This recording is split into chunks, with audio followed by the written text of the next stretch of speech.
நாடு முழுவதும் gas cylinder விலை உயர்த்தப்பட்டுள்ளது குறித்து மக்கள் குரல் பகுதியில் எழுப்பப்பட்ட கேள்விகளுக்கு பல்வேறு பகுதிகளைச் சேர்ந்த பெண்கள் மற்றும் வணிகர்கள் தெரிவித்த கருத்துக்களை பார்க்கலாம். ரொம்ப கஷ்டமாக தான். இப்போயே 1000 ரூபாய்க்கு கொடுக்குறாங்க. இன்னமும் இதில் ஏற்றிக்கிட்டே இருந்தாக்கா என்ன பண்ண முடியும்? ஒரு கேஸ் சிலிண்டர் 20 டேஸ்க்கு அதுதான் வாங்கணும்னு சொல்கிறாங்க. அப்போ ஒரு 5 பேர் இருக்கிற இடத்துல அந்த சிலிண்டர் பத்துறதுக்கு வாய்ப்பு இல்லை. அதனால ரொம்ப அதிகமாக தான் இருக்குது. ஏன்னா டெய்லி அத்தியாவசிய பொருளே அதிகமான ரேட்டில் விற்றுக்கிட்டு இருக்கும்போது அரிசி விலை 1700, கேஸ் விலை 1200. அப்போ சம்பளம் எங்களுக்கெல்லாம் தினமும் என்ன பண்ணுறாங்க? நாங்களாம் தினம் வேலை பார்க்குறவங்களாம் எவ்வளோ சம்பாதிக்க முடியும்? எதுவுமே எங்களால் பண்ண முடியல. ரொம்ப கஷ்டப்பட்டு தான் பண்ணிகிட்டு இருக்கோம். சிலிண்டர் விலை ஏறினா விலைவாசி எல்லாமே விலை ஏறுது. அப்புறம் எல்லாமே கஷ்டமாக இருக்குது. கூலி சம்பளம்லாம் கம்மியாக தானே கிடைக்குது.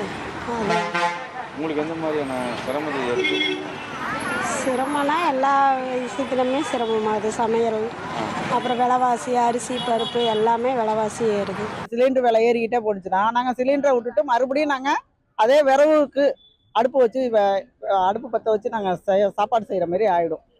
இதுக்கு என்ன செய்யறது? என்ன காரணம்னு கேட்டால் அங்கே போர் நடக்குதுன்னு சொல்கிறாங்க.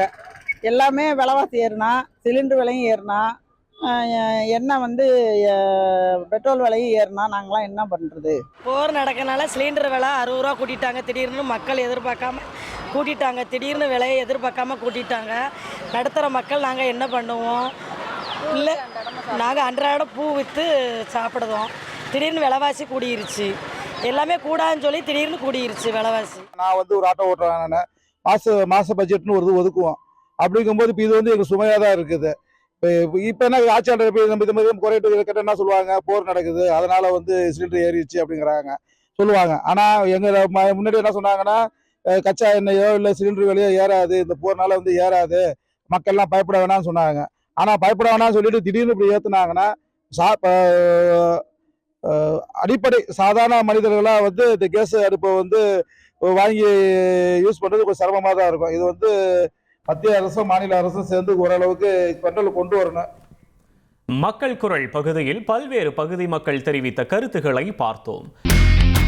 இனி செல்லும் இடமெல்லாம் செய்தி. தந்தி டிவியின் வாட்ஸ்அப் சேனலை ஃபாலோ பண்ணினா செல்ல இருக்கும் இடமெல்லாம் செய்தி. இதோ QR கோட் இப்பவே ஸ்கேன் பண்ணுங்க, ஃபாலோ பண்ணுங்க.